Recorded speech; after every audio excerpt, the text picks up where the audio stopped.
আসসালামু আলাইকুম রহমতুল্লাহ। সূরা ইয়াসিনের ৬৬ থেকে ৮৩ নম্বর আয়াত। আমরা আরেকটা প্যাসেজে চলছি।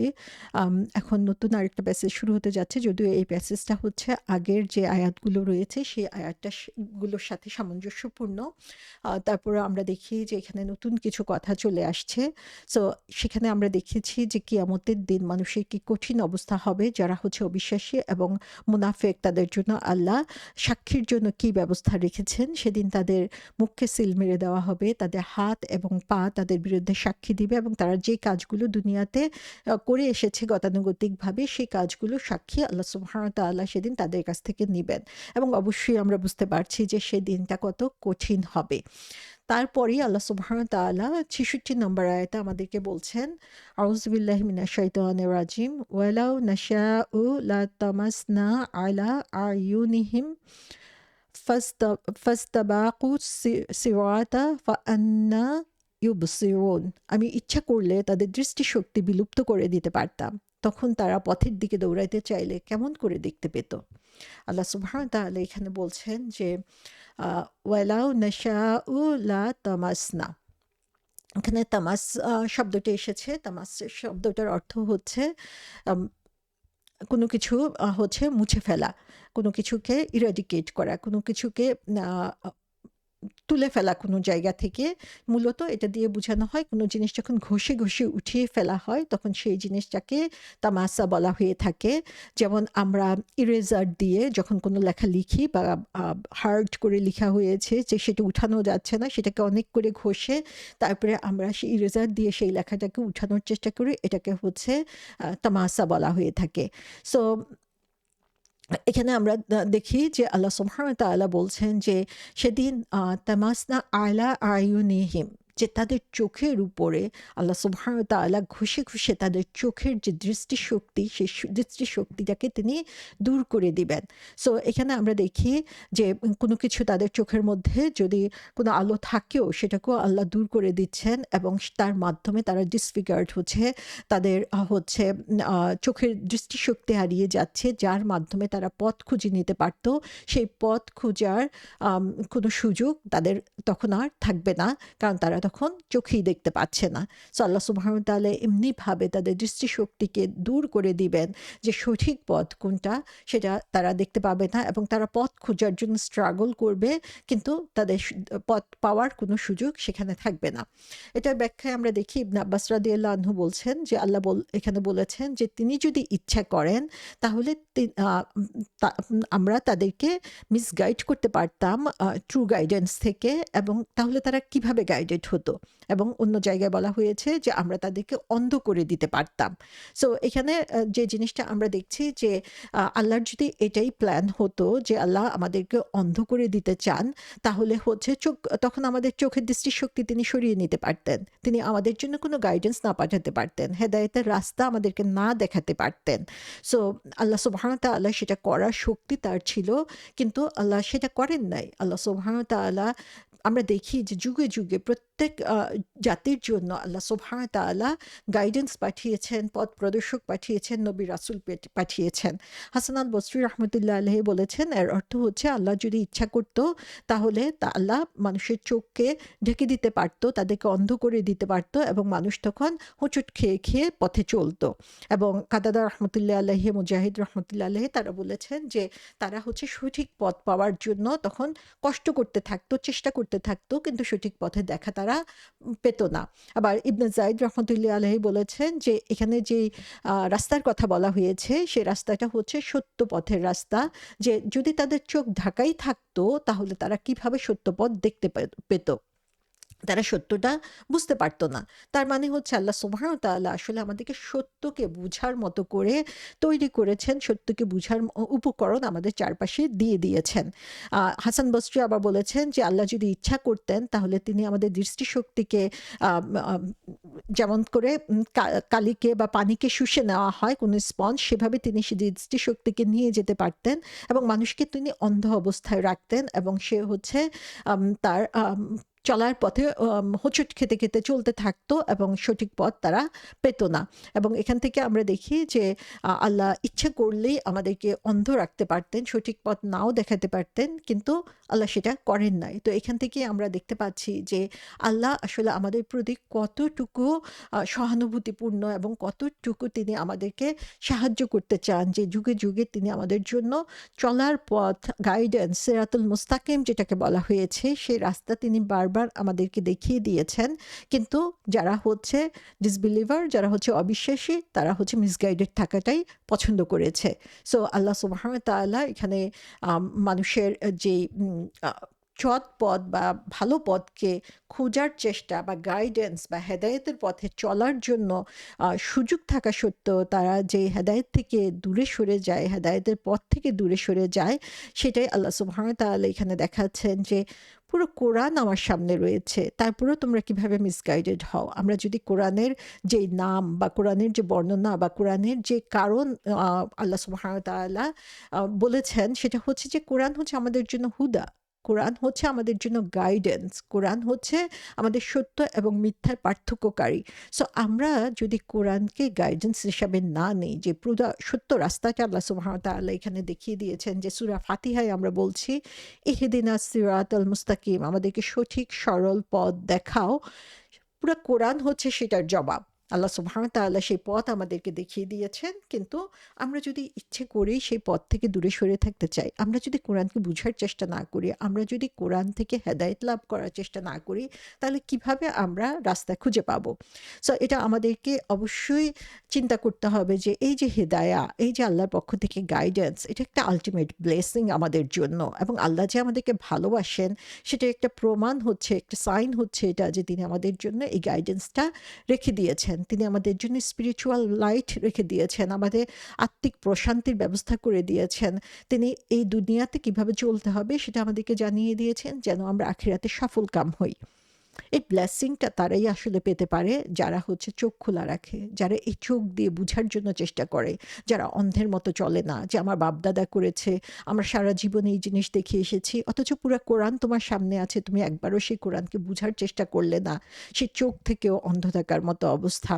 সো এই হেদায়েতের পথে আমরা যখন চলতে চাইবো, তখনই দেখা যাবে সত্য এবং মিথ্যার পার্থক্য আমরা করতে পারবো, এবং আমাদের জীবনের চূড়ান্ত লক্ষ্য যে সফলতা, সেই সফলতার দিকে আমরা যেতে পারবো। সো এই গাইডেন্সের পথে আমরা যদি থাকার চেষ্টা করি, তাহলে আল্লাহ সুবহানাহু ওয়া তাআলার দেওয়া উপহারটাকে সঠিকভাবে আমাদের ব্যবহার করা হলো। কেউ আমাকে কোনো উপহার দিল এবং আমি সেই উপহারটাকে ছুঁড়ে ফেলে দিলাম বা কোথাও হচ্ছে রেখে দিলাম এমনভাবে যে জীবনেও সেটার দিকে ফিরে তাকালাম না বা সেটাকে অ্যাপ্রিশিয়েট করলাম না, তাহলে বুঝে গেল যে সেই গিফটটার মূল্যই আমি বুঝলাম না।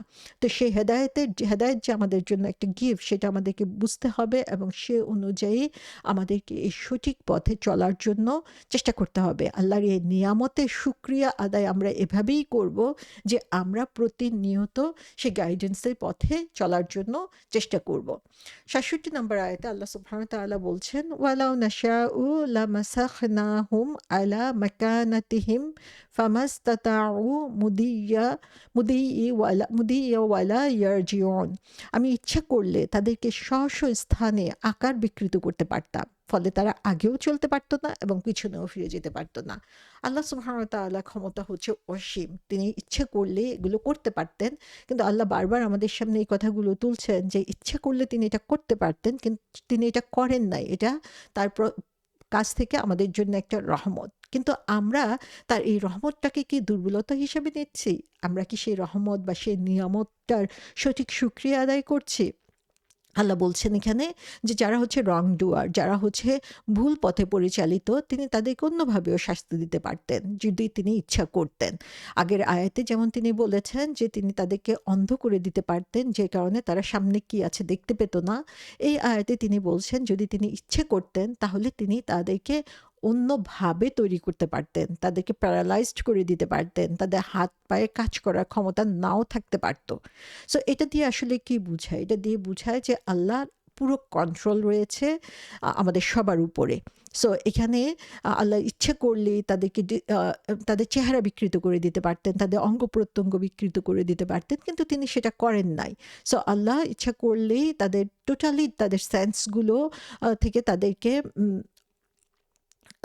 সেন্সগুলো দূর করে দিতে পারতেন, তাদের কাজ করার ক্ষমতা দূর করে দিতে পারতেন, নড়ার ক্ষমতা দূর করে দিতে পারতেন, কিন্তু আল্লাহ সেটা করেন নাই। কিন্তু সেটাকে আমরা যদি আল্লাহ দুর্বলতা মনে করি তাহলে অবশ্যই সেটা একটা ভুল ধারণা। এখানে মাসাখনা বলা হয়েছে। সো মাসাখা শব্দের অর্থ হচ্ছে কোনো কিছুকে ডিসফিগার করা, কোনো কিছুকে পরিবর্তিত করা একটা অবস্থা থেকে আরেকটা অবস্থাতে। যেমন কোনো মানুষকে যদি জাদুমন্ত্র বলে তাকে অন্য প্রাণীতে পরিণত করে দেওয়া হয়, পাথরে পরিণত করে দেওয়া হয়, তাহলে সেটাও আল্লাহ করতে পারতেন। সো আল্লাহ বলছেন এখানে যে আমরা তাদেরকে ইচ্ছা করলে ডিসফিগার করতে পারতাম, ইচ্ছা করলে তাদেরকে প্যারালাইজ করে দিতে পারতাম, যে তারা সামনের দিকে আর অগ্রসর হতে পারতো না, তারা কোনো কাজ করতে পারতো না।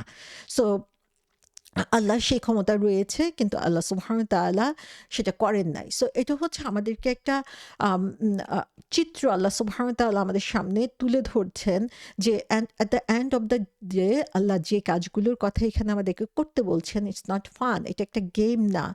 তোমরা তোমাদের নিজেদের সিচুয়েশন নিয়ে যেন খেলা করছো, এখানে তোমরা নিজেদেরকে ক্ষতির মধ্যে রাখছো। যে তোমাদের সামনে হচ্ছে সমস্ত এক্সাম্পল হেদায়েতের জিনিস তুলে ধরে রাখা আছে, তোমাদের সামনে কোরআন আছে, তোমাদের সামনে কোরআনকে জীবন্ত বহন করে রাসূল দিয়ে দেওয়া হয়েছে, অথচ তোমরা এগুলোকে হাসি ঠাট্টার মতো দেখছো।